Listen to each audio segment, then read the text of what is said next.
And as our summer days get hotter, drinking enough fluids is one of the most important things you can do to prevent heat-related illnesses. But of course, it can be hard to make sure your children are drinking enough water. Jeremiah Jacobson has some creative ways to keep your kids hydrated this summer.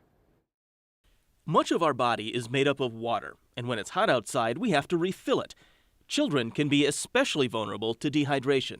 I always get asked how much water should my child have, but dependent on their activity level, their age, it's going to be different. Signs of dehydration in children include dizziness, drowsiness, dry mouth, sunken eyes, crying with little or no tears, urinating less often, or having fewer wet diapers. To support a child's hydration, take water everywhere you go, says Strong for Life licensed and registered dietitian Catherine Sherry. Let them pick out their own water bottle. Let them decorate it with stickers so they take ownership of it.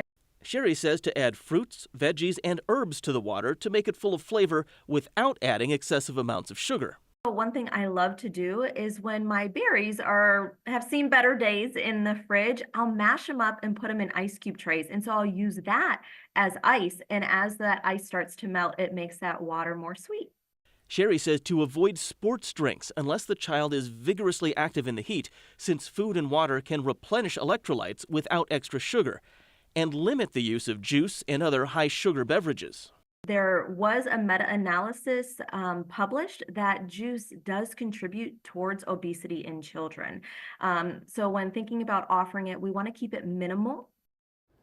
Sherry says you don't have to give water to children 6 months and younger. She says breast milk, or formula is enough to meet a baby's hydration needs.